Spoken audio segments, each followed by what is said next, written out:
Hey everybody, it's Peter, and this is the 2024 Kawasaki Eliminator 500. Now they called the Eliminator 500, we're going to talk about that in this video, but before we get going anywhere, if you have questions about this bike, I am filming here at Jim Gilbert's Wheels and Deals, which is an awesome dealer in Fredericton, New Brunswick, and they give me complete access to their entire vehicle lineup, which is pretty impressive because they're the #1 volume Kawasaki dealer in the country. So before we get going too far with this bike, if you have questions that I don't get to in this review, make sure you subscribe, make sure you let me know in the comments what you want to know about this bike so that I can make sure we create a video database of the information that you guys want to know so that you know what this is all about. So we're going to do a complete review. Let's get going with that right now. So the first thing we have to talk about with this bike is that they absolutely nailed the styling. When you see this in person, yes, it's a little smaller than some of the cruisers, but it doesn't have that small bike feel from the general look of it. You've got meaty tires front and rear, and again, we're gonna go through all of that. What's interesting to me about this is, I think most of us know now that this Eliminator 500 is based on, in some ways, the Ninja 400. The engine has been basically stroked out, so it is a longer stroke. So instead of having a wider bore, it's a longer stroke. Traditionally, that makes it a more torquey engine. Now, Kawasaki doesn't release torque and horsepower numbers, but it seems to be the common number online right now for this in horsepower is about 53 horsepower, which is up from the 45 or so horsepower of the Ninja 400, which is a class-leading bike in that class. So while this is looked at as sort of an entry-level cruiser, what you're gonna find throughout this review is it's a bit more of a mid-level bike, and from a performance perspective, that 53 or so horsepower actually makes this a faster bike than many Harley Davidsons, even within the own Kawasaki lineup. The Vulcan 900, which is almost double the engine size, is really about the same horsepower. Now, I don't want to say that they're going to be the same feel because they're not. That V-twin on the Vulcan 900, around that 50 horsepower, has a ton of torque. It's a low revving, torquey engine, and that's what people traditionally get with a cruiser. This one's going to have more of a high revving engine. However, you're going to have more speed out of this. And again, there's a lot to like about this in general. Now, this is going to be different than the Vulcan S because of seating position and other things, but it's close to 100 pounds lighter than the Vulcan S, and that means that the less power, it may be similar speed to that and a similar kind of character to that. But it's different than the Vulcan S, and we're going to do a complete comparison of that in the future as well, so make sure you subscribe for that. Today, I'm going to compare this to the Z400 in a separate video, so that should be launching around the same time this video is up. If you see this video, you should be able to see this compared to a Z400 as well. So a lot to talk about here. Let's start with the front. We'll move our way back and move our way through this entire bike. All right, so the first thing I want to look at is the front wheel. You can always tell the intent of the manufacturer when you look at the front wheel. Now, it's a little bit different on something like this Eliminator because you have that full cruiser look. Now, a lot of these typical smaller cruisers have a very narrow front wheel, a very wimpy kind of front wheel. This has got a decently meaty front wheel. It's an 18-inch rim in the front. It's a 16-inch rim in the back, so you have that offsetting wheel size that you would get on a cruiser, different than something like a sport bike, which is going to be 17s fronts and 17s in the back. So one smaller than the sport bike, one bigger than the sport bike as far as inches in diameter here, and basically simple stuff. Now, you've only got a single disc here, but it's a very large disc. A lot of bikes you'll see a double disc, but not on many cruisers do you see that double disc. And on this bike, it really doesn't matter. This is a very, very lightweight bike. We're going to talk about that when we sit on it in the next shot. But yeah, that is what you've got out here. You have that ABS ring, so meaty tires, alloy rims that are pretty sporty looking, not spoked, so they're nice and easy to clean. They look pretty sporty. And that's the other thing you're going to find with this bike is you don't see the sportiness here, but that's one of the things that this cruiser brings in is a level of sportiness that you don't get in other cruisers. So now let's jump on the bike and talk about why it's a little different than some other cruisers. All right, jumping on the bike, I'm about 6 feet tall. People always want to know my inseam. I don't really know exactly, I should look that up, but the point is, it doesn't matter what your inseam is, you're gonna fit on this bike, whether you're tall or short. And that's one thing that's interesting to me. A lot of these smaller bikes, they fit shorter riders, and they really want you to move up if you're a bigger rider. But again, at 6 feet tall, I'm totally comfortable here, and this is a really nice seating position. What's different about this seating position compared to the Vulcan S and other cruisers is most cruisers, you have your feet kind of out here. What that does is makes it a little bit tougher to have a sporty riding position. If you see like a typical sport bike, your sport bike is more back here. Something like the Ninja 400 would be like that. We're going to compare this to the Z400 in a minute in the next video that we'll do. But you can see what you have here, sort of that mid-control, that kind of standard riding position they call it. And what that does for me is makes this bike far more comfortable for me than a typical cruiser. And what I like about it is if this is your first bike, or even if it's another bike that you know, you've been riding for a while and you're coming back to this bike or something like that, to me, I really like the feeling of sportier bikes, and I find that cruisers don't handle as well. But putting your legs in this position allows you to have a commanding position if you want to get into a tuck position to kind of have some fun through the, you know, corners and that kind of thing. But it's also a very relaxed position where your legs are very relaxed. They're not too far back and scrunched up, but it's very comfortable. My first motorcycle was a Honda. It was only a 250, actually 234cc, and it had like 17 horsepower when it was new, and I didn't buy it new. It did not go fast, it didn't do anything, but one of the benefits is it had a very similar seating position to this, and that squared off seating position meant it was super comfortable to do long trips, and that's where this bike is going to shine. Yes, it's sporty for a cruiser. It has good acceleration with, you can rev through the range, it's got a 6-speed transmission, but it's also something that you can start adding accessories to and get some bags on here and go to school and back, go to work and back, have your stuff in your bags. But you could do tours on this bike, and that's what's pretty cool about that 450cc, that little bit extra power. Again, nobody was complaining about the Ninja's speed as far as, you know, the class. The Ninja 400 has plenty of speed, but this one, again, jumping that, you know, 51 or 52 extra cc compared to a Ninja 400 with 399cc, this one gives you more power again, and that means this is a pretty versatile bike. And even though it's lower power than something like the Vulcan S, it's so much lighter weight. This becomes a real option where you can sit in a relatively sporty position, have a sporty cruiser, and still be very comfortable and use this bike for absolutely everything. So let's get going through, so show you a few other things as we work our way to the all-new dash, which also gives you a few new features. So as we take a look at the heart of this bike, you have to kind of let some of your cruiser biases go away. This is a parallel twin engine instead of a V twin engine, which means you have 2 cylinders in line, one here and one inside and that's again typical for the class. It's a little bit less expensive to build these kinds of engines. They also are higher revving and you get more performance for the size. So what that does is make a very compact area here. Now, compared to a Z400, Ninja 400, that kind of thing, you have little differences back here. We'll talk about that in a second. But again, what you have is your cylinder is traveling farther in this model than on the 400 series from Kawasaki, and that's how it's getting the extra displacement. So it's not a wider bore, it's just a longer traveling piston. And traditionally, like I said, that gives you more torque, but we know the horsepower number is up as well. So there's your basic engine. You've got a nice looking tube frame in here, which looks really good. Overall, I think they nailed the styling. ABS sticker down there, so you know you've got that. We're gonna take a look at the pegs a little bit closer right now.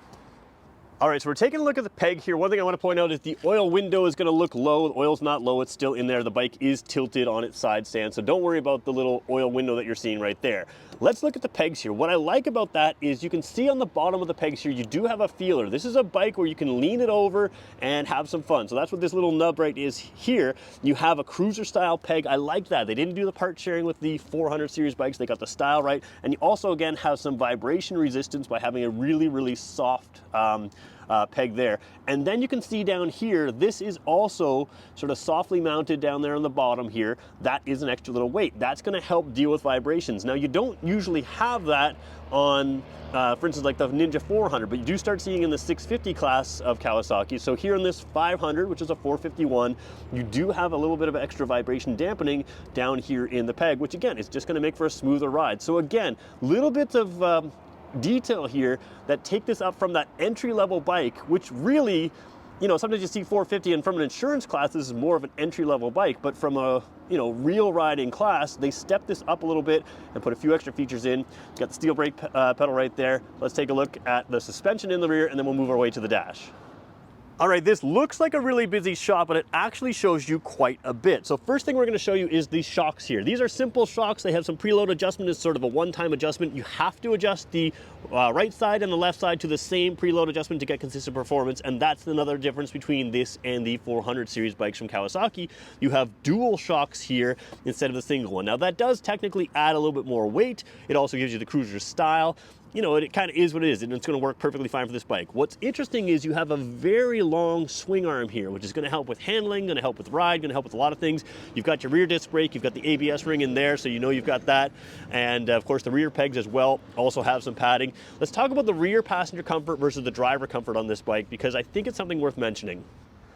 All right, another little bit of a busy shot. What I love about this though is it really shows you how that orange color kind of shows through here on this particular orange colored model.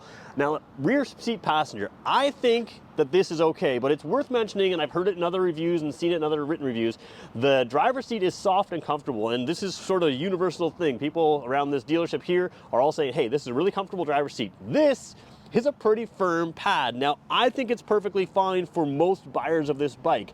If you're just taking a passenger around town, which is probably what you're gonna do if you're buying a 450 bike, you're not buying it because you're always going 2-up riding, this is gonna be perfectly fine. If you're gonna go for hours-long weekend rides with a passenger, that is something that in my mind you may want to consider upgrading in the future. I don't think it's an issue for the purpose of this bike, and I'm glad that they include it, but it's just worth mentioning that there's definitely a foam difference between this seat and the cushiness of the front seat. So I think that's going to be something that the front seat we all find is very comfortable.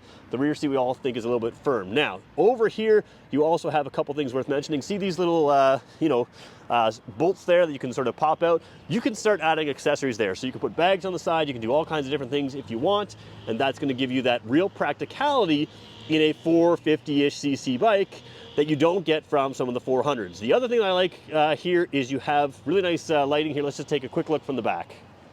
All right, so we're gonna show you the controls in a second here, but you can see you can turn on the key. You do have hazard warning lights here, and these are LED lights. So a lot of Kawasaki bikes, they kind of semi-transition to LED bikes. Some of the 650s have it, my 900 didn't have it, but you do have bright LED. They don't show as well on cameras. I'd like to show them to you, but they are nice and bright, and the LED is kind of a little more of an instant on, instant off. It just shows a little bit brighter. It shows sort of the modernness of this bike, and that's really what it is, a more modern cruiser. Then you've got a little tail light in there that again looks nice and modern, and again LED light there as well. So full LED lighting in the rear. We'll show you lighting in the front in a second. All right, take a look at the lights in the front. We're gonna turn the bike to on. We're actually gonna start it up for a second here. Starts up nice. Again, I don't have it mic'd properly, but a real nice kind of sound to it. Not super cruiser-ish, but just a real, it doesn't sound weak at all either. Headlight you can see there is top half is your high beam, bottom half is your low beam. I will say that it's not quite as big as some of the other lights. It gives it a more sporty look, but it also fits in with the styling of this bike. And we should point out as well, you still have the LED signal lights in the front there as well. You'll notice I'm flashing the hazard lights. We're gonna show you why, because it has hazard lights here. Let's show you that right now. All right, first thing I'm gonna do is show you the wide angle view. It might be a little skewed on the edges here because that's what we're doing, is showing a full wide angle view. What I like here is you have the handlebar here where you can put things like your phone, your GPS, that kind of thing. The speedometer is slightly offset to the side, which puts your key in front and not behind. Again, a little bit of a styling thing there, but you've got what you need. We're gonna show you the controls in a second. We're gonna zoom all the way in, and we're gonna go zoom one more time in. And here's the new dash. You'll notice that Bluetooth piece is flashing, and this is again a demonstration of how this isn't really an entry-level bike, although it is in that more entry-level insurance class. That's really where I think this bike shines. The Bluetooth piece is Kawasaki's new dash that gives you the Rideology app connectivity, which means you can have some of the connection of your cell phone to this, and that's why that Bluetooth piece is flashing there. You'll also notice that the red line here is about 11,000 RPM, so even though it's a larger, or the cylinder or the piston is traveling further in the cylinder, it can still absolutely rev out, and that's where you're gonna make your power, in that upper rev range, which makes this kind of sport bike-like fun to drive and gives you a lot of power. Now you do have a gear indicator over here on the side. Like I mentioned, it's a 6-speed transmission. Speedometer's nice and clear, your clock is up there, and then you can cycle through some of the options here. So right now it's in your overall odometer. It's got 1 kilometer on it. You can go to trip A, 1.3, trip B, 1.3. Then there's liters per 100 kilometers, which is your fuel efficiency. So if it's American, you can do miles per gallon UK, kilometers per liter, that kind of thing. But that's your instant fuel efficiency. There's your average fuel efficiency, 100 liters per kilometer. That's of course because this bike's been idling a bunch, not driving, so don't worry about that fuel efficiency. That is nowhere near what you're getting. You're gonna get good fuel efficiency on this bike. And then you have your overall range, which as you ride is gonna give you an estimate of how far you have in your tank based on how you have been driving. So good information here. One thing I'm impressed with is it's very easy and clear to read. It's not a massive gauge there. It's not a TFT display. So again, there's some cost savings in showing you this, but I think this works with the style. It's both classic, but fully modern in look, and it gives you the functionality that you want. So again, to me, that works really well, and it's very, very legible, very easy to read. Let's show you the controls on the left and right side right now. Left side controls, what you can't see here is there is a little trigger right there by my finger, and that allows you to flash that high beam. So again, if you want to flash that high beam to get people's attention, again, it's an LED light, which gives you that nice white colored light, which, you know, I think it makes it easier to see, but also helps you be seen. That white light is closer to daylight in color, which means that it's a lot easier for your eyes at night to identify whether you're seeing a rock or a raccoon on the edge of the road. A raccoon, of course, could run out in front of you. A rock's probably going to stay put. So high beam flash there, high beam up and down there. You've got your traditional signal lights here, again, all feeling good, horn down there, and it's nice to have hazard lights, especially if you're going to use this bike for touring. You want to stop on the side of the road and take a peek at something, maybe take a look at where you're going. Hazard lights are a nice function there as well. Let's zoom up here to the mirror. The mirror kind of matches that dash with that round edge. Some people have complained that they're in a little too far. They are in further than the handlebar, which you can sort of see. Let's just kind of zoom out here for a second. You can see it is in further than the handlebar. Accessories can take care of that. You could put them on the end here, that kind of thing. I don't think they're bad where they are. I just think it's an interesting decision there. They could have been out a little farther. I don't have too much difficulty seeing past me, so not the end of the world, but it is an interesting styling decision. Let's jump right across to this side here. Not a ton to see on this side. There is your start switch and your kill switch on the throttle side, and that's about it. So let's talk about who this bike is for. Well, first of all, I want to say I'm a massive fan of this bike in general. To me, this is a very sporty feeling cruiser, and I think that fits, like the whole package fits well together. So having this engine that is higher revving and more, you know, more speedy to drive, quicker accelerating because it revs to gears, revs to power better, and you know, can make power. It has a 6-speed transmission. All of that is good if you want a cruiser that's a little bit more enjoyable to ride. Now, I don't want to say that this is a fast bike. There are absolutely faster bikes. It's still a 451cc bike. However, it makes really good power and is very, very lightweight. So that combines a couple things. One, lightweight is just easy to manage for a newer rider. Its low seat height also makes it easier to manage for a newer rider or any rider. But that lower weight and that good power number with the rev to power makes it more fun to drive and actually makes this lower power number competitive with a lot of bigger bikes. And in the cruiser space, you haven't got a ton of competition in a true performance bike anywhere near this price point. I think this is a really fun option, even compared to the Vulcan S, and the big piece of it is this overall seating position. If this is your first bike and you ride this and you find yourself going down country roads and curving and that kind of thing, you don't have to go buy a new Ninja 400 or something like that to feel that kind of sportiness of it all. However, if you're moving to your next bike from this, you kind of know if you want to go to a sportier ride. However, if you are finding yourself wanting to take a passenger more often, wanting to do more tours, and if you move from this bike, you'll know if you want to do a cruiser. And to me, that's the real joy of this bike. It's really comfortable, it's really lightweight, it's pretty sporty, and it kind of opens up every kind of riding other than off-road riding. It's not a Versus 300. It's got significantly more power, but it's not going to take you down those dirt roads. But anything on the road, you're going to have a pretty good idea of what kind of riding you like to do. And if you're like me and kind of like to have a variety of riding, sometimes you go on longer tours and you want to add some luggage. Sometimes you just zip around town. This is kind of the perfect bike for that. And the problem with these smaller cruisers is they usually mess up the styling. When you see it in person, it kind of looks wimpy, or it kind of doesn't look the way it should. So who is this bike for? Everybody looking for a smaller, lightweight, more fun cruiser. It's not going to be a big V-twin. If you're a heavy cruiser rider, this isn't for you. But if you're a general motorcycle fan, this is a really versatile bike that's going to give you comfortable seating position, manageable weight, and a good performance through the higher revving engine that makes a little bit more displacement than the really popular Ninja 400, which nobody complains about that bike's performance for its class. And now you've got that basically in here. So pretty cool bike, definitely something I would love to have. And again, a slight step up from entry level. So you're basically paying those more entry level type insurance rates, but you're getting a little bit more bike here, a little bit better quality, a little bit better technology, a little bit better feel, size, everything else, wheel size, everything else in there. And for that reason, I'm a huge fan of this bike. Now, I want to compare this to the Vulcan S in the future, and we will do that as well, but I'm going to allow your comments to come in on this bike so we can make a more educated video when we do that comparison. But today, when I'm done filming this one, I'm going to bring out the Z400 and we're going to compare this to the Z400, which again is similarly based on some of the components here, and talk about why you may want to buy this or that and which one's better. So if you're watching this video, that Z400 video is already up. Make sure you check out that, and do me a favor, hit subscribe, hit the like. Thank Wheels and Deals, Jim Gilbert's Wheels and Deals, the #1 volume Kawasaki store in the country, for giving me access to this. Do me a favor, hit a like on this video. And if you want to buy it, this bike is sitting at Jim Gilbert's Wheels and Deals right now. You can come check it out. We'll have more videos for you coming soon. Thanks for watching.